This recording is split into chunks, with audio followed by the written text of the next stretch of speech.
Okay.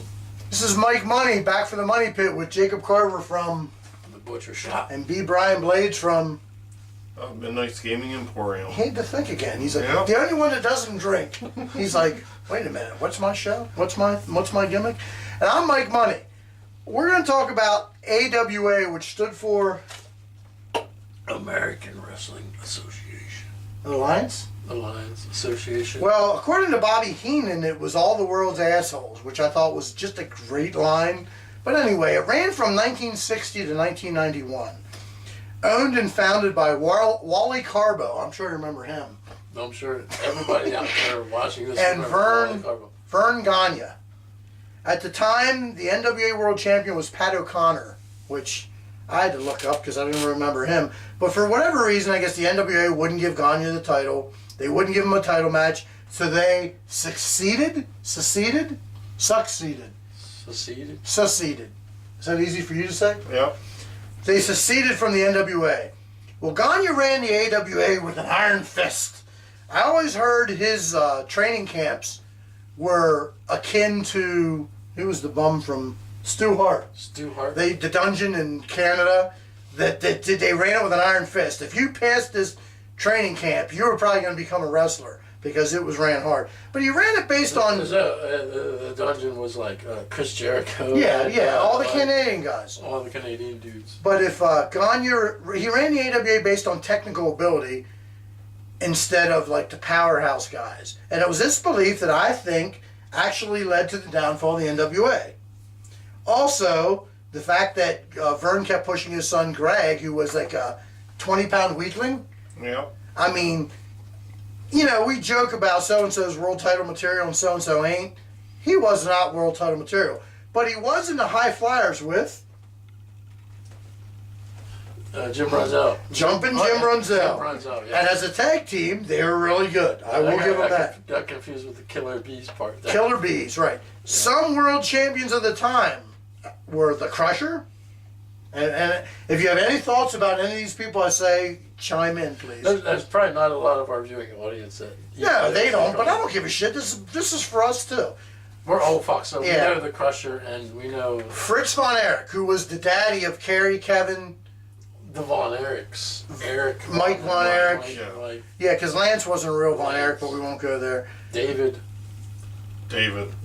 was the one that died first, right? Okay. Yeah, we might talk about that. We definitely are doing World Class Championship Wrestling in a future episode. Mad Dog Vachon. Didn't he lose a leg? I think so. And everyone remembers his sister Luna. Luna Vachon, you're famous. Otto Wantz, who we didn't look up, or did you look up who he beat? Okay, it doesn't matter. Otto Wantz was like a bum from Australia. I think he beat Bockwinkel, got the belt, then he lost the next time. Doesn't matter. Mighty Igor. Remember that bump? He's like he was some Polish guy with he had a cigar.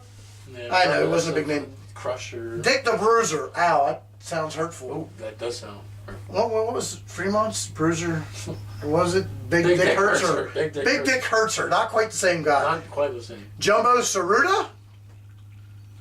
I had mentioned earlier Nick Bockwinkel, who was their man. Jerry the King Lawler, or was he the Queen? No. He may have been the Queen, but I think Nick Bockwinkel was like... He was their big guy. When you say AWA, Nick Bockwinkel. Gagne and Bockwinkel, right? Yeah. That's probably the two you I agree. the most. Okay, Kurt Hennig, before Perfect. Larry Zbyszko, who was the son-in-law of Vern Gagne. As I joked earlier, I think he married Greg. Just kidding. I think even in Minneapolis you couldn't marry another guy. Maybe I'm wrong. We don't judge on the money. Speaking of gay wrestlers, Rick Martel. Did I just say that? I don't know. Stan Hansen and Mr. Saito. Mr. Saito. Remember Mr. Saito? I do. Okay. In 1982, Nick Bockwinkel against Hulk Hogan was the fucking feud in wrestling. Back in the day, you had to buy the wrestling magazines because you probably didn't see this. It might have been on, Channel 49 or something? Yeah. You might have got some, but probably not the main event. You saw the bum matches. This was a huge feud in wrestling. Well, they teased Hogan winning the belt twice. 2 fingers up. He pinned Bockwinkel with the help of a foreign object, which was brought to the ring by Bockwinkel's manager, Bobby the Brain Heenan, my favorite of all time. AWA President Stanley Blackburn he gave the belt back to Bockwinkel because of the foreign object. Even though, go figure. So the second time, they called it Super Sunday. This was also sort of like a, not pay-per-view, but it was like a super card, right? Yeah. Super Sunday. Yeah. I can't remember any other matches. I should have looked it up, but what the fuck do I know? We're drunk. Who gives a shit? This was in St. Paul, Minnesota. Hogan again pinned Bockwinkel. Blackburn came to the ring and tried to take the title away because he said earlier Hogan threw Bockwinkel over the top rope, which was a disqualification. Which back then, Yeah, it was over a the top DQ. rope, it was a DQ. But it's stupid. Okay, by the way, the match was a no DQ. So that makes no sense whatsoever. Right. So eventually, Blackburn just said, I'll strip him of the title. Which to me took a lot away from the AWA at that time. This was the beginning of the end for Hogan and the AWA. But the proverbial straw that broke the fucking Hulkster's back was that Gagne wanted most of the revenue Hogan made from t-shirts, or merchandise, but most of it was t-shirts, and appearances in Japan, New Japan. If Gagne would have just put the belt on Hogan, I believe the AWA might still be on the air. Any thoughts? That would probably be a credible, Yay, nay. credible to say that, yeah. So when all this happened, Hogan went to WWF. No, E. They were still the WWF. Yep. And the rest is history. Brother. Brother Tubbs. Other AWA stars that jumped to McMahon land were Mean Gene Okerlund, Ken Patera, World's Strongest Man, World's Strongest Man, Adrian Adonis and Jesse Ventura, who were yeah. The East-West Coast Connection. no coast, but we'll take it. Oh, we're in East-West Connection. Jumpin' Jim Renzel, Jumping Jim Beam. Dr. D, David Schultz, who don't tell him wrestling's fake or I'll hit you in the ears on 2020. Wendy Richter, who basically created the Rock and Wrestling Connection with Cyndi Lauper. And wasn't she like the first female? What? Well, not the first female chick, but like the first. No, Moolah was the first. Yeah, but like the first notable female. She was the first one to do the Rock and Wrestling thing with Cyndi Lauper. Moolah was the champion for like 30 years but never fought anybody. And Bobby the Brain Heenan, as we brought up earlier. Okay, 1984, the AWA still had a good year, thanks mostly to the Road Warriors. Oh, what a rush. They still had names like Crusher Blackwell, remember him? Yeah. Jerry Blackwell, maybe? Jerry Blackwell, yeah. Ray the Crippler Stevens? Baron von Raschke? Go ahead, put me in the claw, that's it. Yep. Oh, I tap. And Larry the Axe Hennig. Ooh. But they were all, Father of Kurt Hennig. yes, they were all a little long in the tooth. Old, that is. Old fucks. Like we are. Well, Yeah. us two, not him. Yeah, I'm not. He's still a kid. In the later years, they had some top young talent like Scott Hall, the Midnight Rockers, who were. Anybody? Who were the Midnight Marty Rockers? Jannetty and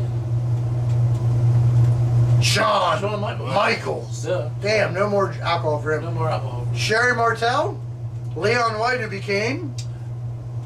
Big Van Vader. We got that one right. The Nasty Boys from Allentown, Pennsylvania, and Brian Knobs and Jerry.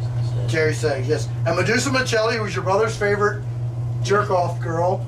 I want to fuck her more than anybody in wrestling. Maybe. I'll take Elizabeth. Not now because she's been dead for years, but Elizabeth was my gal. Okay, toward the end they had guys like Wahoo McDaniel, Nikita Koloff, Tom Zank, who was the Z-Man. He was in the Can-Am Connection, which I remember, but the Trooper, Horrible gimmick. who was Del Wilkes, who was a trainer, but his gimmick was later The Patriot. the Patriot, and he sold it to Sal Sincere, correct? Brad Reingens? Reagan's. I can never pronounce that right. I think he was like a college. He was a college wrestler, and he also trained a lot of guys. We trained a lot. Rock and roll, Buck Zumhoff. Go ahead, tell the story. Ooh, child molester. Fucked more 12-year-olds than anybody I know. I had a couple, but I was 13 at the time, so we're gonna let that one slip. And the Destruction Crew, who we were supposed to look up, Wayne Bloom and Mike Enos. I can't remember what their dumb gimmick was in WWF, but I should know. It doesn't really matter. In 1989, they brought in a young Eric Bischoff, who would help kill the product like he would do years later in WCW and TNA. Any arguments here on that one? That we're in total agreement with. Okay, some memories of the AWA back in the day. How about the Texas Outlaws? Does anybody remember who they were? I'll let you take this one. All right, that was Dusty Rhodes and Dirty Dick Murdoch.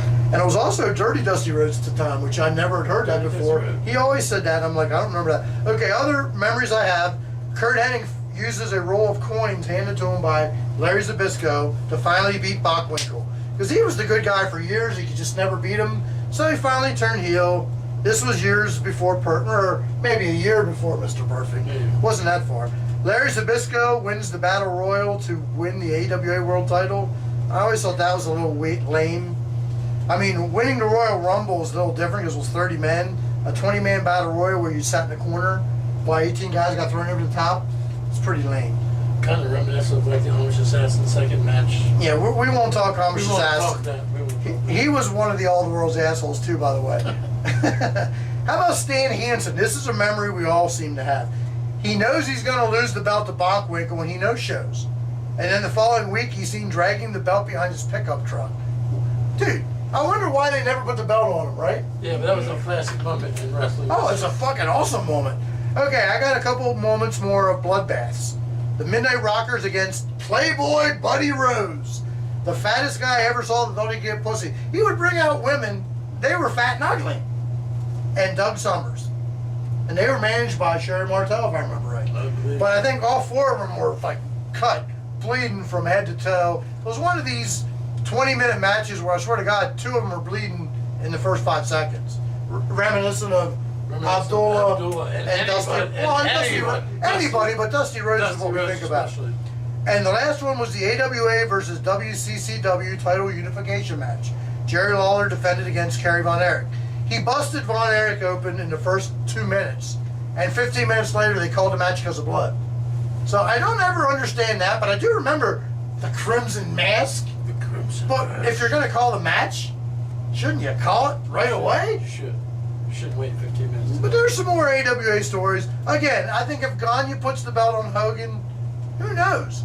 They may be still running shows. We might see a different. But it's Gagne was an old school guy, and he refused to change the way he did shit, and that's probably why in I want to say 1991 they were done. Yeah, 1991. So this is Now, for more stories, go for it. in the tag team with the Road Warriors, they also had another tag team that they brought in at the same time, came from the same area, the Fabulous Ones. Yes. And they had some great matches. But the main match that I remember with the Road Warriors took place against the Fabulous Freebirds, where the Fabulous Freebirds came out to counteract the Road Warriors' war paint. They came out with their faces painted with the Confederate flag. Oh, yeah, I remember that. And that took place, I believe it was a baseball stadium. It might have been one of the Super Clashes. It could have was been. definitely one of their bigger cards. I Yeah. remember that.